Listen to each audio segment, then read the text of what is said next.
starting, what went into his decision, and then what was your mindset once you found that out? Yeah, we were going into walkthrough at the arena. It was around 2 o'clock, and I walk out onto the floor, and our assistant coach, Lloyd Pierce, actually notified me first. So I just switched my mindset around to knowing I'll probably be playing a little bit more minutes and just have to be ready. TJ, debut ran WIP. Considering everything you've accomplished in your career and how you've established yourself in this league, most notably tonight, what do you have to say to those, for whatever reason, have said in the past, TJ McConnell is not an NBA player? You know, that's their opinion. People are going to say that throughout my entire career.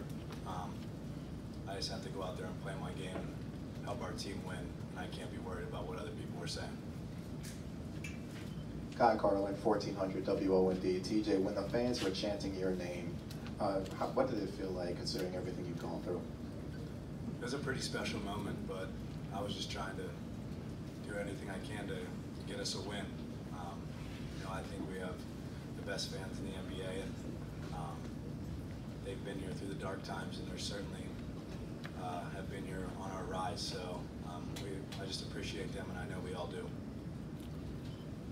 TJ, Marshall Harris, WIP, when you look at what you guys were able to accomplish tonight with your backs against the wall, elimination game for the first time, what is it that you can take away from this performance to give you the hope that you can continue this thing in Boston? Just one game at a time. You know, we can't look ahead and try to do too much. And even one possession at a time. We got to take it one possession at a time in each game and fight like it's our last, because you know it quite possibly could be our last game. So we really have nothing to lose. We just have to go out there and fight and execute. TJ, Paul Jollins, WIP. When Brett announced or told the assistant tell you were starting, what do you see as your mandate? What do you see as you bringing a difference to this team than they had the first 3 games? Like I said, just trying to do everything I can to help this team win, get the crowd into it, bring us energy on the defensive end, and get us in our sets. And you know, Coach told me to do those things, and you know, one of our assistants always says just hit singles, and that's what I tried to do. TJ, Zach Gelb, CBS Sports Radio, to your right. Is there anything you could take away from the first 2 games in Boston now when you go there for another time in Game 5? Yes, certainly. They punched us in the mouth the first game, and we really never responded. I never really thought we were in that game. And the second game, you know, I thought they punched us. We punched back in a big way. We're up 20, and they punched us again, and kind of just made a few more plays than us down the stretch. And that was the difference. We just got to play a full game in Boston, and like I said, take it one possession at a time. TJ, to your left.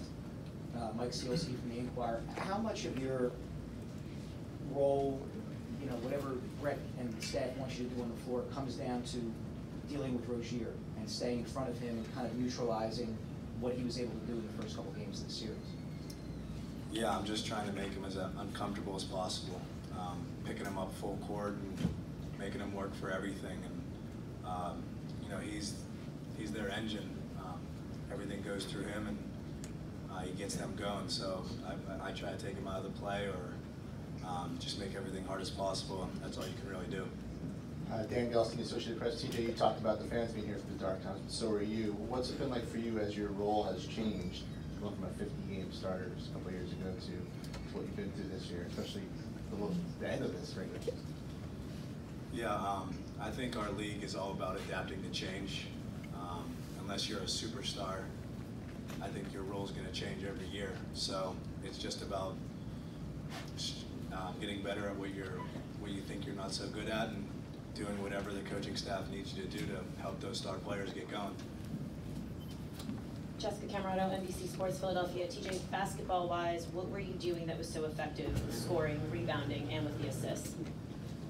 Honestly, I just thought I was letting the game come to me. Wasn't trying to do too much. If I saw a lane, I took it. And if I had an open shot, I would take it. Just trying to find my teammates as usual. TJ, I think most of your shots came in the restricted area tonight, a lot of shots in the paint. How were you able to get into the paint as often as you did? What about the defense allowed you to get those shots? Yeah, there was some plays in transition where I was able to get in there, but you know, I just saw some openings in pick and rolls and kind of just tried to attack, and I feel like they thought I was going to pass it out and kind of gave me some room, so I was able to, like you said, make a lot of shots in the paint. TJ in the back, Adeshina Koike, a lot of sports talk. In the third quarter, you had almost a coast-to-coast layup, and I think you left your hand or arm up there for a little bit in front of your face. What did that signify, and did you feel as if you were feeling it? I don't know why I did it, to be honest. Just went coast to coast, and the crowd was really into it, and just stared at my hand like an idiot. I'm not sure why I did it. Did you say that's what out-of-body experience maybe? Let's go with that. Zach Rosenblatt at JD.com up front.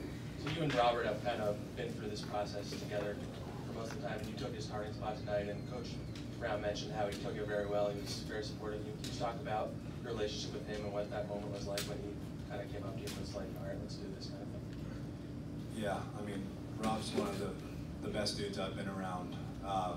Very selfless, and you know, he went out of his way to come up to me today and said, you know, you're starting, go out there and make a difference, and you know, that means a lot coming from a guy that you took his starting spot. I mean, we don't really look at it like that, but you know, he didn't have to do something like that, and it just kind of speaks volumes to what kind of guy he is. And you can't leave out Rashawn either. He's been there through the dark times as well.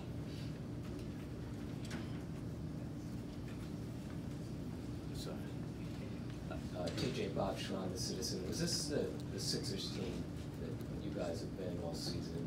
Did you really think that you guys really showed who you are tonight? You know, besides the first game, I thought we played very well against Boston. It kind of came down to one or two possessions, but you know, I think we turned it up a little bit tonight and didn't let our foot off the gas, and that's big. And we got to keep doing that one game at a time. Danny Ram, WIP. So what do you think you guys need to do in Game 5 to bring it back here to Philadelphia for Game 6? You know, I sound like a broken record, but we just got to take it one possession at a time on offense and defense.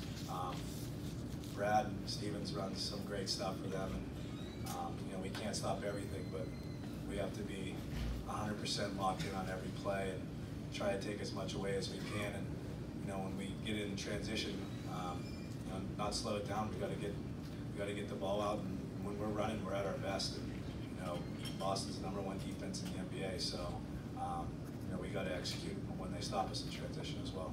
Thank you, TJ.